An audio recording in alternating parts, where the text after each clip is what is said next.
नमस्ते, welcome back. आज हम बात करेंगे एक बहुत ही कॉमन टॉपिक के बारे में, एक बहुत ही बेसिक टेस्ट के बारे में जो हमारे कैंसर पेशेंट्स जनरली फेस करते हैं। कैंसर का एक बहुत ही कॉमन सिम्टम है कि एक गांठ बन जाना या एक ट्यूमर बन जाना। कभी वो मुंह में हो सकता है, कभी ब्रेस्ट में हो सकता है, कभी आंतों के अंदर हो सकता है। हर गांठ कैंसर नहीं होती, बट कौन सी गांठ कैंसर है या नहीं है, ये कैसे पता चलेगा? तो जनरली क्या होता है कि आप ये एक अल्ट्रासाउंड कराते हो या सीटी स्कैन कराते हो और उससे आइडिया लगता है कि ये गांठ किस तरफ जा रही है, कैंसरस है कि नॉन कैंसरस है।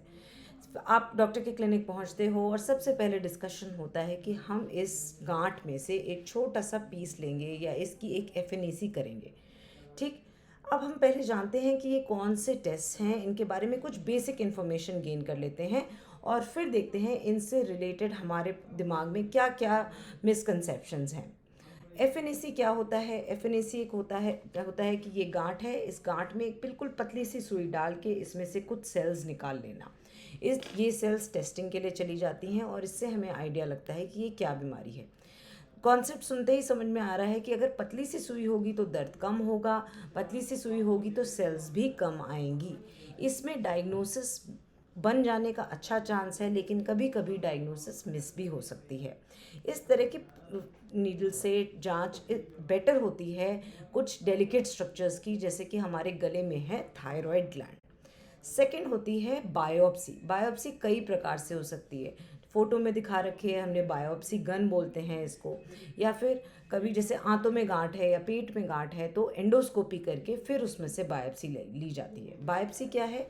एक गांठ में से एक छोटा सा पीस निकाल लेना और उसको टेस्ट के लिए भेज देना।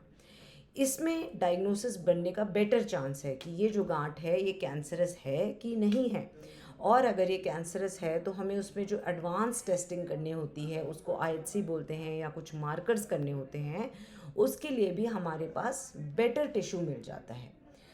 अब पेशेंट्स कई बार हमारे पास क्लिनिक में आते हैं और जैसे ही हम एफएनएसी और बायोप्सी की बात करते हैं तो वो घबरा जाते हैं। उनको लगता है कि आप ट्यूमर को एक तरह से छेड़ने जा रहे हो और ट्यूमर नाराज़ हो जाएगा, और उनको लगता है कि ट्यूमर एकदम से तेज़ी से बढ़ेगा, कैंसर फैलने लगेगा।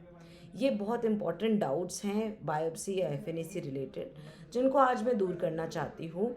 एफएनएसी या बायोप्सी करने से एकदम से तेज़ी से ट्यूमर साइज़ नहीं बढ़ेगा या कैंसर नहीं फैलने लगेगा, बल्कि जब आपकी एफएनएसी या बायोप्सी हो जाएगी तभी हम उसके रिलेशन में ट्रीटमेंट स्टार्ट कर सकेंगे और कैंसर को कंट्रोल कर सकेंगे। हमें लगता है कि भाई नीडल होगी, ट्यूमर में जाएगी तो और भी दर्द होगा।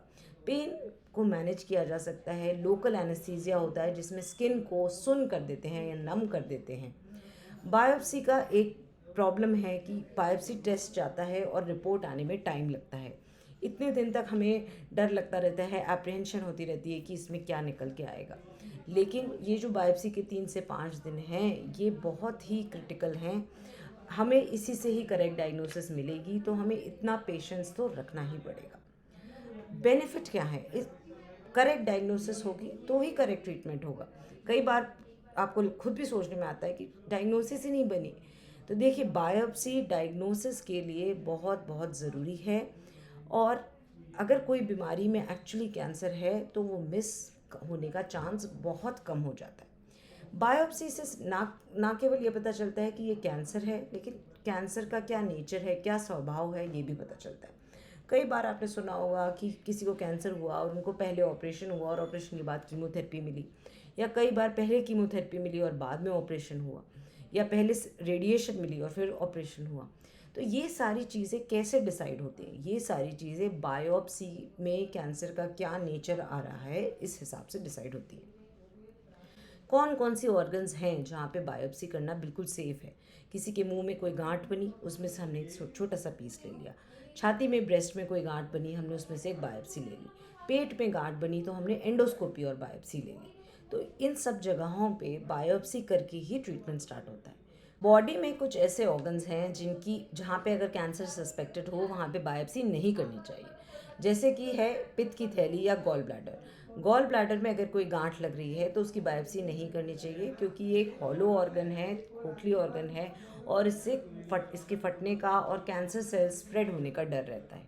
उसी तरीके से अगर किडनी में या किडनी के ऊपर पाए जाने वाले एड्रीनल ग्लैंड में आप बायोप्सी ना करें अगर आपको कोई भी ट्यूमर लग रहा है। अब किसकी बायोप्सी करनी है, किसकी बायोप्सी नहीं करनी है, ये कैसे डिसाइड होगा? ये डिसाइड होगा आपके डॉक्टर आपको जो इन्फॉर्मेशन प्रोवाइड कर रहे हैं उससे। और आपको उस चीज़ को ट्रस्ट करके चलना पड़ेगा कि अगर डॉक्टर आपको बता रहा है कि एफएनएसी या बायोप्सी करने का रूल है, तो इसका मतलब कि वो आपके ट्रीटमेंट में बेनिफिशियल होगा। और कुछ ऑर्गन्स ऐसी हैं जहाँ पे बायोप्सी या एफएनएसी अवॉइड करनी चाहिए, तो वहाँ पे हम उस तरीके से चलेंगे।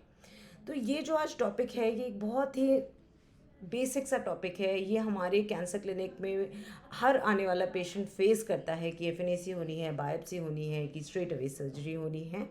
और कई बार हम इस बात पे अटक भी जाते हैं कि हमें बायोप्सी करनी चाहिए, या फिर आपकी बायोप्सी में रिपोर्ट आ गई और फिर भी आप उसको ट्रस्ट ना करें।